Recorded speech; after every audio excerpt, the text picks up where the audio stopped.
Today, we're doing the basics of jewelry making, stretchy bracelets. What's going on, my fellow jewelers? So when I look through my inventory of all the videos I've ever made, I haven't really done a stretchy bracelet. And there are tips and tricks for you that I want to teach you, so that's what we're going to do today. But before we get started, make sure you subscribe my channel if you haven't already, but let's dive right in right now. Okay, this is so simple. You need your beads. You need your stretchy cord. I got mine at Walmart. And then super glue to secure your knot. Now here's the deal. When you're picking out your beads, make sure they can fit on your stretchy cord, okay? Like test it out before you do all this work and realize they just won't fit. Now when it comes to natural stone beads, a lot of their holes are way too small for some of the stretchy cords. And so just make sure you're picking the right beads for this project. So the first thing you want to do before you actually even start stringing your beads, you want to stretch your cord because it's going to help strengthen the cord so it doesn't break as easily.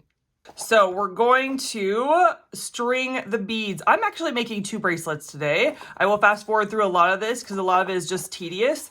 And so you just start putting your beads on. Now, here is the deal. If you have a pattern, let's say you have, this is just for funsies. I'm not actually doing this. Let's say you have a pattern of like blue, black, blue, black, blue, black, blue. Make sure that the start of it, right, you're going to do a blue here. And when you finish it all the way over here, you end with a black so you can continue on your pattern. Sometimes we think we need to end with the blue, right, because we started with the blue, but we actually need to continue the pattern. So if you're doing a pattern, make sure you end with the last bead of that pattern. Now, I will tell you, everything I'm using today, from the beads to the stretchy cord to the glue, it's all in the description below, a list and links where you can get them. I will tell you that these beads I have on my website. I sell a lot of natural stone beads on my website, desijewelry.com, so you can go ahead and check that out. So I am going to just string these through. I'm going to fast forward for you because who wants to watch me string beads? I mean, come on, really. Come on now. I'm going to string these beads and then we will go to the next step.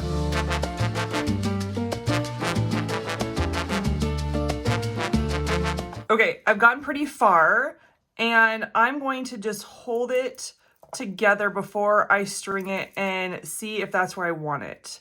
And it's pretty good. I actually like it. I could even do one less bead, but I think we're good.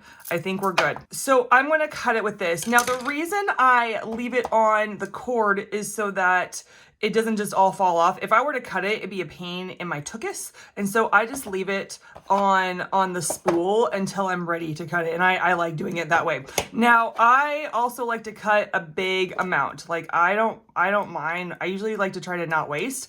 I don't mind this case wasting because I want to make sure that I get a good knot in.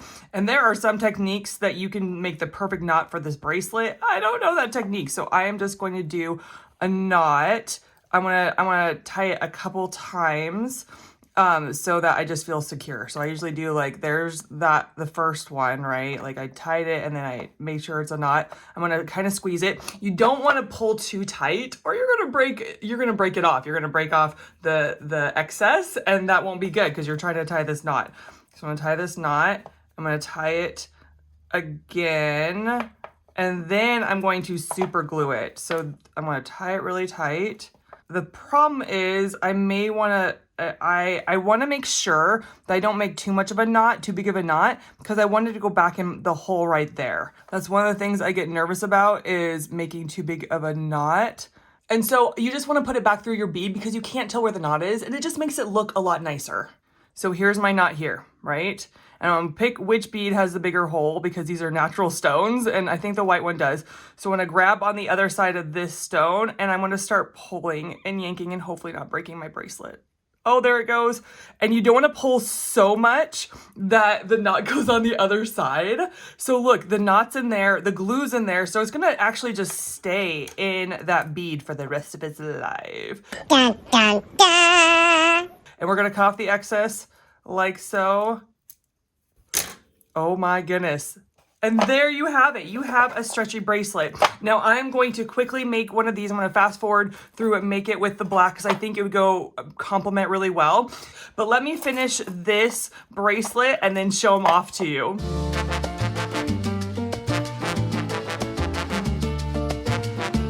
Oh, look at these two together. Oh my gosh. I knew they'd be so cute together. I knew they'd be fabulous. Look at that. And I could even make a lot more bracelets. And that, my fellow jewelers, is how you make a basic stretchy cord bracelet.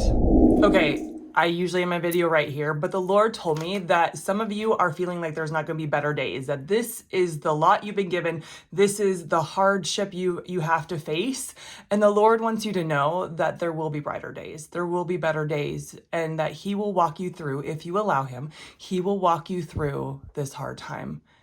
And so I just want to pray for you real quick. So Lord, I thank you, God, that you get in the mud with us, you get in the hard times with us, and that you help walk us through. I pray for my viewers that you would help them to get on the other side, and that they would start to see brighter days, God, and that they would have the hope that this isn't going to last forever. In Jesus' name, amen. All right, guys, thank you so much for tuning in. Guess what? I'm going to catch you in the next video. Bye!